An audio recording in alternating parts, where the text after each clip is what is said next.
2 Tawarikh pasal 23. Tetapi dalam tahun ke-7, Yoyada memberanikan diri dan ia mengadakan persepakatan dengan para kepala pasukan 100, yakni Azaria bin Yeroham, Ismail bin Yohanan, Asaria bin Obed, Maaseya bin Adaya, dan Elisafat bin Sikri.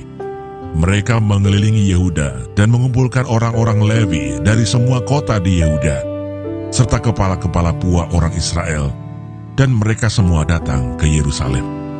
Lalu seluruh jemaah itu mengikat perjanjian dengan raja di rumah Allah.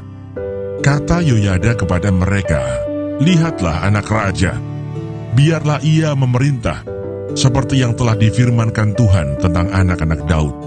Inilah yang harus kamu lakukan, sepertiga dari kamu, yakni yang selesai bertugas pada hari Sabat, baik imam maupun orang Lewi, haruslah menjadi penunggu pintu.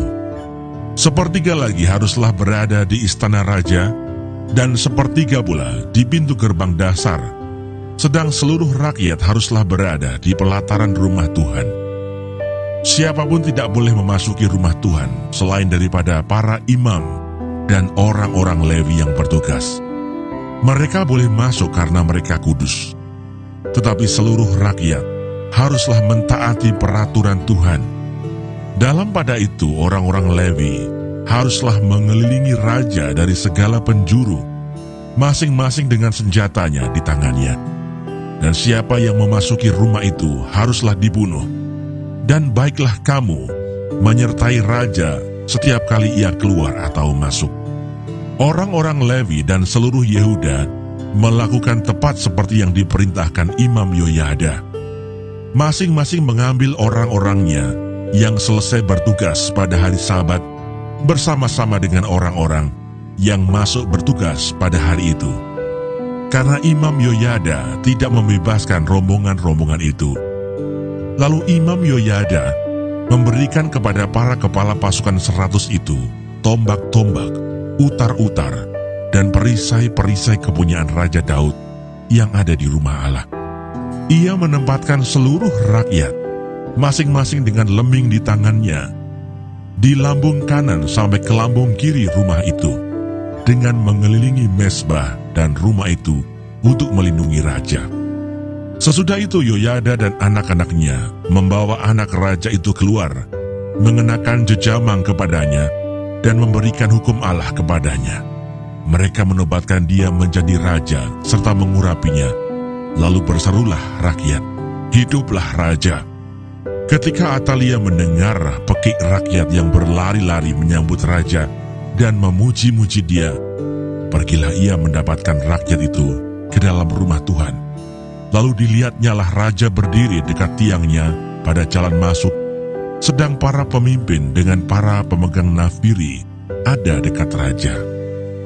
Dan seluruh rakyat negeri bersukaria sambil meniup nafiri, sedang para penyanyi dengan alat-alat musik mereka memimpin nyanyian puji-pujian. Maka Atalia mengoyakkan pakaiannya sambil berkata, "Khianat, khianat!" Tetapi Imam Yoyada menyuruh keluar para kepala pasukan 100, yakni orang-orang yang mengepalai tentara, katanya kepada mereka, "Bawalah dia keluar dari antara barisan. Siapa yang memihak kepadanya harus dibunuh dengan pedang. Sebab imam itu telah berkata tadinya, 'Jangan kamu membunuhnya di rumah Tuhan.'" Lalu mereka menangkap perempuan itu. Pada waktu ia sampai ke jalan masuk istana raja, pada pintu gerbang kuda, dibunuhlah ia di situ. Kemudian Yoyada mengikat perjanjian antara dia dengan segenap rakyat dan raja, bahwa mereka menjadi umat Tuhan. Sesudah itu masuklah seluruh rakyat ke rumah Baal, lalu merobohkannya. Mereka memecahkan mezbah-mezbahnya dan patung-patungnya, dan membunuh Matan, imam Baal, di depan mezbah-mezbah itu.